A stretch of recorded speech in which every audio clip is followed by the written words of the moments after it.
and he never anticipated having to move 2 children at the same time. He can't exactly prop one up in the front seat, and if he tried, he knows his neighbour would be the first to see. The neighbour who listens when he shouldn't be listening, and pries when he shouldn't be prying. When did a man's business become everybody else's? He adds the short-handled spade. He can hear his dad's voice rattling around in the back of his head, telling him there's no need to dig 2 separate graves, that one larger one will get the job done. He gets the garage door open. He reverses the car down the driveway. He glances at his neighbour's house, and his neighbour is looking out the window at him. He's on the phone. He's probably calling the police. He should have killed him months ago. He ought to kill him when this is over. He gets onto the street. He leaves his house behind.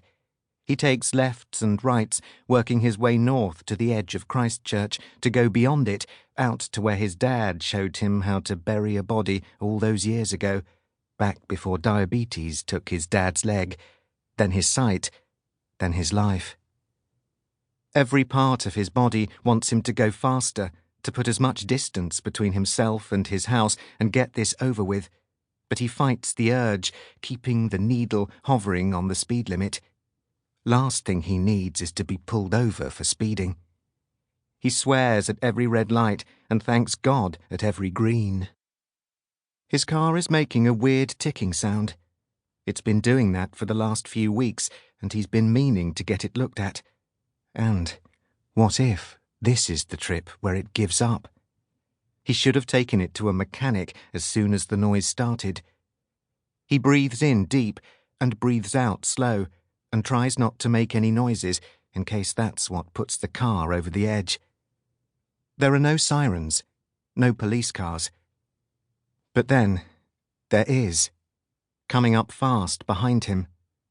They found him. He was hoping for more time. He puts his foot down. He breaks those speed limits a moment ago he was conscious of not breaking. The ticking gets louder and faster and higher pitched, but the car still feels the same. His heart is racing. He has to dry his palms on his shirt, one at a time. The patrol car is 50 metres behind him, and now 40, and now 30. A second car swerves out from traffic and closes in on him too. A siren appears in the mirror. An unmarked patrol car. How many are there? He can't go back to jail. Anything but that. He puts his foot down and pulls away. The patrol car matches his speed. He drives faster.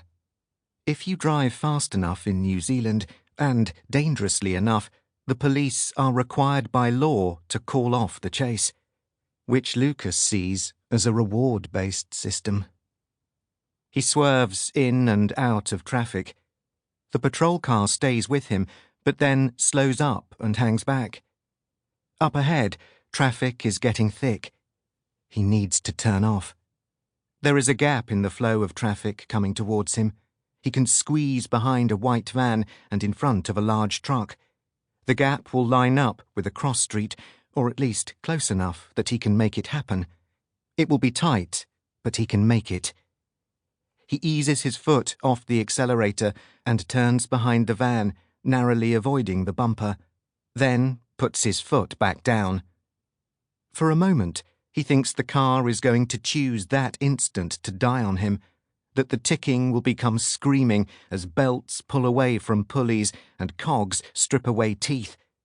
But it holds on, and the engine surges, and the car surges, and even though the gap is tighter than he thought, it's okay. The car makes it through. He's going to...